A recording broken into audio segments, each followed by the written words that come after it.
All right. Thanks for coming on, Terence. And Terence, number 34 regional coordinator in all of North America. So you had a record month. But that being said, you've had many record months since you joined ACN. Month after month has been, a record-breaking month for you, and you've done fantastic. You've become a top customer gatherer on our team, then a top customer gatherer in the entire country of Canada, fitting yourself into the top 1% of customer gatherers. So done an amazing job. And I want to talk to you a little bit more about that. So I think a good place to start is maybe a sentence or two on just your background outside of ACN. Yeah, so prior to ACN, I was working with an energy company that was touted to be one of the most price competitive companies in the industry. And while it was great, the challenges that we had back then were, people would doubt, why is it that you're so much cheaper, or how is it that you're cheaper, and that they've never heard of you, and so on and so forth. And so that was always a hill that you had to overcome because no one's heard of us. Similar with Zoom Energy, but the difference with Zoom is that they're more holistic in their approach. They're not just looking to gather your bill to say, hey, we're going to offer you the lowest price, therefore you should be our customer. And the value proposition with ACN is much more relationship based. People want to support you because you're asking them for their support. When you can save them money, it's great, but even if the offer was the same on the front end, rates the same, even if you're slightly better, but that slightly better means very little to the customer. And so having the Zoom Extras reward program on the back end of Zoom is huge, because that's something that no other retailer offers. And for people that pay their bill on time, all the time anyways, that's a great perk that's just automatically gifted to them for being a Zoom Energy customer. So I feel that the transition from coming from a price-focused environment to a value-based environment has been a learning curve. But it's been great because now I've learned that there's so much more that we offer than just price, than just rate. It's great right now that we do have the most competitive offer, even though we don't have the lowest rate, which is, I think, important for IBOs to understand that when people are only focused on rate, even more of a reason to do a deep dive and take a look at their bill and really give them some insight into what they're actually paying for. Well put. And I'd love for you to let us know, how many personal customer points do you have? It's always growing. So yeah, I think last time I checked, it's somewhere around 360, 370. Awesome. Something Fantastic. Like that. Yeah. And I'd love for you to think about all of those customer points and customers for a moment, and think about the different groups that they fit in from, warm, cold. Maybe some of them were from social media. Some of them may have been referrals. Some of them may even be a niche group, or a group of people that maybe, you have access to or are connected to. Could you maybe let us know just a general breakdown? What do you feel the majority of your customers come from? What area?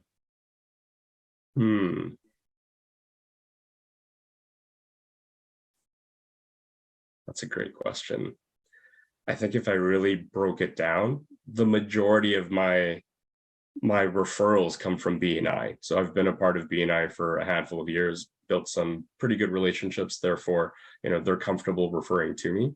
And then social media is also a great resource because everyone's plugged into social media today, and everyone who wants to complain will always go to social media to find a platform to be heard the loudest. And it's a great way to find people that have a need for what you're offering.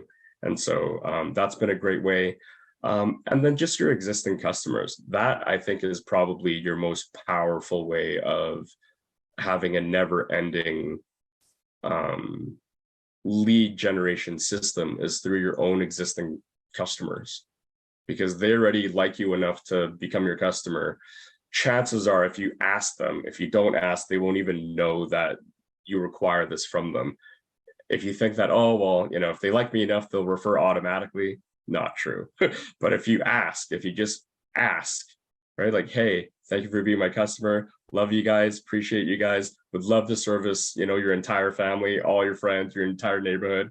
If you hear of anyone complaining about their bill, please keep me in mind. And I think that sincere approach comes across as a genuine ask, and people will keep it simple and they'll keep you in mind when they hear of their energy bills. And because they're your customer, that in and of itself is the biggest testimony they can give. That's a perfect lead into my next question, which was asking you to give us an idea of the approach that you would use with those groups in asking them to become your customer. And that's a fantastic job explaining how you ask your referrals for other referrals. I'd like you to maybe give us an idea of how you approach people in BNI and on social media to initiate that conversation about becoming your customer. How does that look like? Sure. In BNI, there's a thing called one-to-ones where you get to know another entrepreneur, and the more time you invest into that relationship, the more comfortable people will be in terms of referring you. And in BNI, I look to be vertically integrated into what their existing business is, and I'm just an additional layer of value that they can pass over to their clientele. So doesn't cost them anything, makes them look good, and I have an opportunity to grow my own business in that way. With regards to social media, I really just have a conversation with them. If I see someone complaining about their bill, I'll just reach out and say, hey, I saw your post. Just wanted to let you know that there's options available out there. I'm happy to take a look at your bill.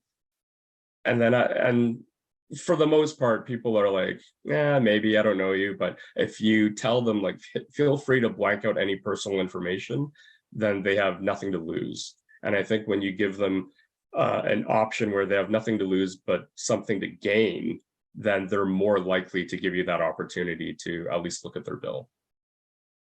That's a fantastic tip. Well said once again. And I think once somebody gets the bill, they can communicate value. The next step in the process is asking the customer for a decision, moving them to a close.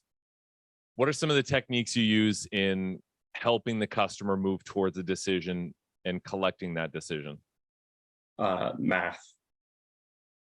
Yeah, I just let the math do all the heavy lifting, because I don't know how to sell electricity, even though I come from a power and gas background, but electricity is electricity. It's going to turn on your lights just like how it turns on mine. There's no debate over the quality of electricity. And so really, when you are getting into the nitty gritty, let the math do the heavy lifting for you, right? And regardless of where the numbers fall, it is what it is. If we're saving the money, then let's switch you over. We're saving you money. If we're on par, then focus on the back end value of, the rewards program, plus also the value that they get by being your customer. I feel that the key difference between what Zoom and ACN has figured out is that additional layer of customer service where your customers can always come to you first. And maybe it's a troubleshooting question that you could answer for them instantly. They don't need to call customer care. They don't have to go through that process. And then you're providing that service that, again, no one else provides. Because when you call another energy retailer, every time you get transferred to the next department, you're repeating yourself all over again.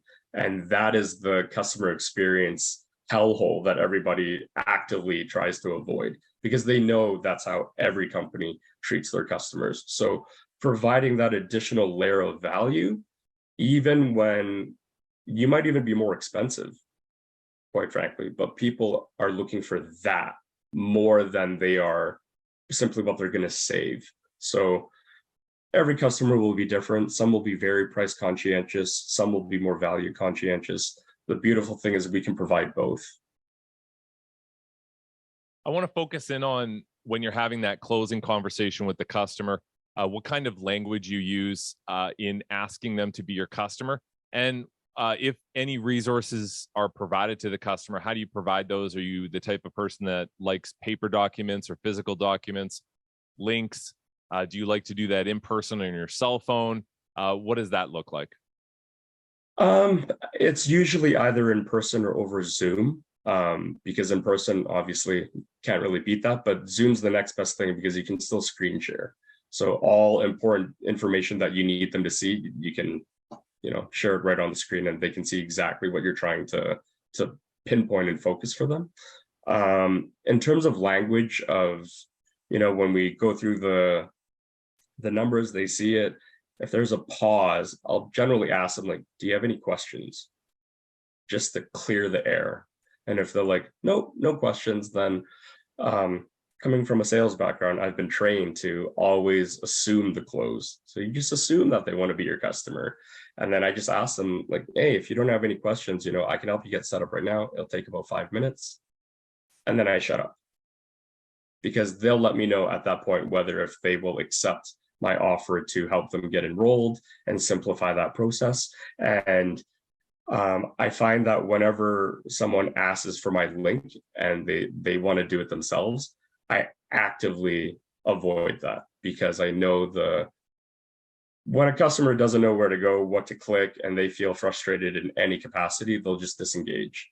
And I would rather secure the sale, the transaction from beginning to finish by showing them that everything I'm typing in, you're seeing like as if you were doing it.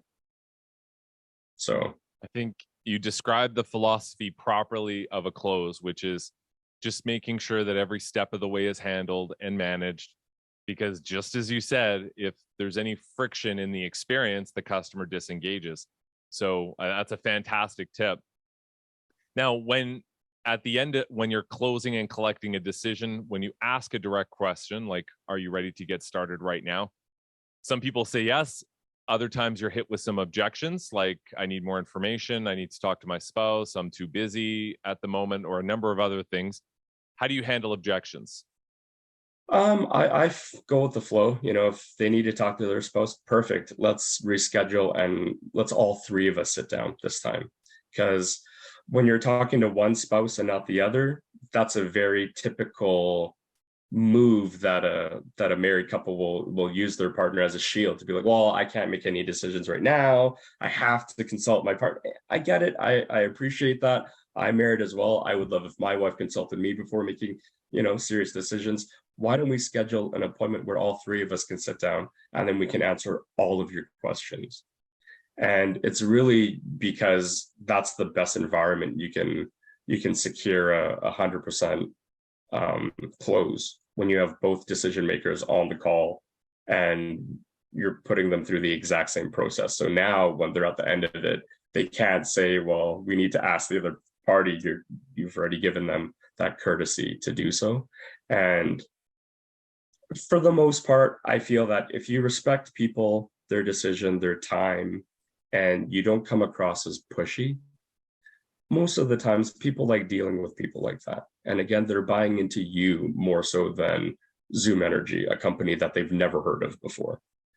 I know you're making it sound fantastic, Terence, but I don't know you or your company.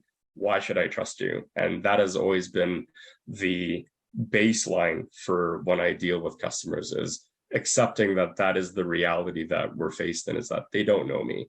They don't owe me anything, right? They don't have to trust a single word I tell them. And therefore, that's why I like to use math as my main leveraging mechanism, because you can't debate math. That's fantastic. And I like that, as you said, a part of that math and a part of that equation is value. And value encompasses what you bring to the table, and things like Zoom extras and a number of other almost esoteric ideas that, aren't equated into just the rate, the cold, hard rate. And that's, again, as you said, what makes ACN such a great customer acquisition company, but that's also the basis for the whole system of ACN and gathering customers. So I want to shift gears now to follow up, because although objections can happen and we can handle those objections like a champ, we still may need to follow up with that person.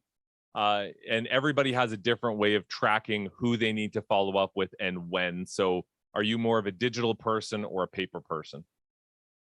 What do you mean when you say digital versus Well, paper? let's say if you have, 5 or 6 people you've got to get back to about being a customer, and some people like to write those names down on paper and the date they need to call them. Other people like Right, to set an alarm. Are you a right. mixture of both? I liked kind of getting everybody's temperature reading on what they like to do. Yeah, I find that I just have a natural habit of grabbing a pen and paper to jot, but I'm getting into a better habit of using my phone because in today's world, everybody has a cell phone that has a digital calendar right in it. So gone are the days of having a day planner and only 20 lines that you can fill in for that day. Now you have an unlimited, amount of digital room that you can, input all your notes and who you need to call, who you need to follow up with, so on and so forth. So um, definitely utilize a digital calendar because that won't forget and that will give you a reminder to call someone, especially if you are talking to someone that has a renewal that's 12 to 36 months out. They're not going to remember you no matter how impressive you thought you were on the call and how great you thought the relationship was. If that's the only time they've ever spoken to you, they will not remember you when they're up for renewal. They won't remember you or Zoom Energy or anything that you've shared with them. So take the onus on yourself as a business owner to reach out to your potential customers. If they're giving you the okay to follow up with them, then definitely take advantage of that. That's a fantastic tip. Not just, setting a reminder to follow up in a week, but setting a reminder when the customer closes of when their contract ends. That will help you maintain long-standing customers for decades and decades in ACN. I want to focus in on follow-up. A new person can be very nervous and feel not only nervous, but also like they're pestering their friend if they have to call them more than twice. But we know the importance of follow-up. I guess my first question is, how do you shift your mindset from being somebody that's nervous about approaching their friend and thinking that you're pestering them to understanding that this is an important part of the business? Um, Stop trying to sell your friends. Stop trying to treat your friends like they're just a customer. And remember that like your intent behind reaching out to them is to help them, not necessarily just to have them help you by being your customer. If you have the relationships where you can make a call and be like, hey, I need you to be my customer, and your friends are okay with that, you're so blessed. Like that's such an amazing friend that you have if you can do that. In my experience, especially with business, it's not to say that your friends don't love you. It's just they're not accustomed to you treating them like a customer, and it throws them off. And they feel like, well, what's changed? Why are you treating me any differently? But if you were a friend and you knew what you were doing was going to help your friends, like unequivocally, it will. If you don't follow up with them, then that really reflects more on you than it does on them. And having the mindset of, oh, well, I don't want to bother someone. I don't want to pester them. I've already brought it to their attention a few times and they don't seem interested. You don't know what they're going through. They could be putting up a smile, but inside they're battling some of the worst things that they've ever had to, overcome. And it's just timing. And if anything, business is all about proper timing. Right people, wrong time is a very real thing. And if you as the IBO choose to give up on the following up process, the onus falls on you because your friends aren't expected to call you up and be like, hey, I'm so sorry I forgot about the conversation we had 5 months ago about energy. A lot has gone into my life. I think I'm ready now to be your customer. Please sign me up.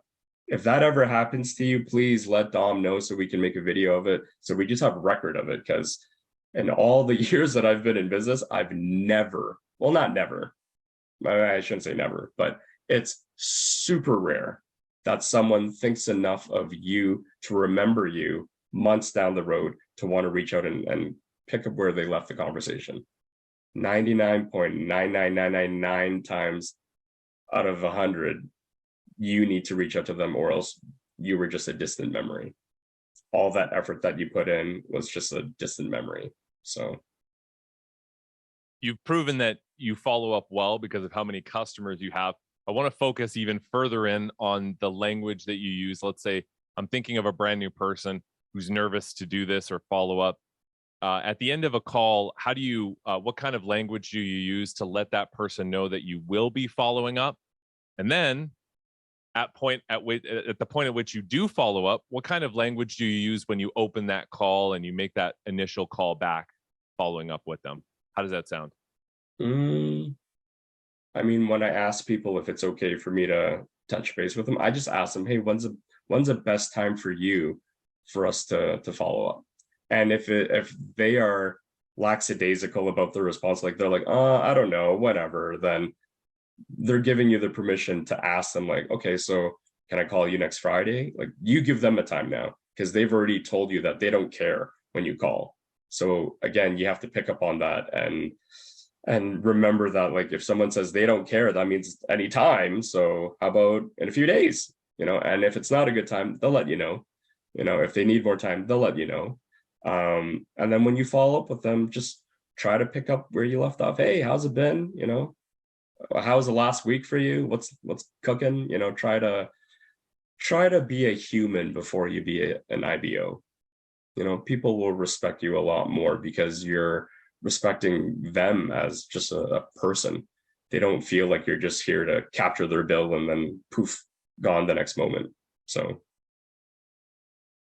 yeah, I feel permission-based questions, I mean, that's fantastic, and that's the language people should use, and it makes the other person feel comfortable, gives you permission to feel comfortable, knowing that you're doing what you said you would do, and they told you they could do that. So I guess I want to finish off here with maybe just some other tips on customer acquisition coming into ACN and having so many customers. Is there anything you'd say to a new person that's looking at this and they're a week old in the business? Maybe they asked some people to be their customer. Maybe things didn't go as planned. Maybe they're kind of thinking like, oh, I thought this was going to blow up for me. And they're watching your video right now and they're thinking, I'm going to get something from this. What would you say to that brand new person a week in that's maybe had some potholes in their business?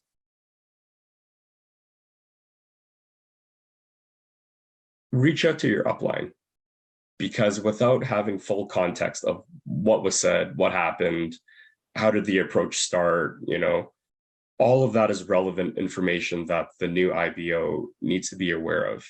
And, there's a system for a reason, right? Like ACN has proven that their simple system, as simple as it is, has worked for 30 years globally at the billion-dollar scale.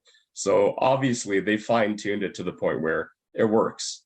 You just have to be comfortable following the system. And I think too many times people try to create their own system because they'll see a presentation, they're like, yeah, Dom makes sense.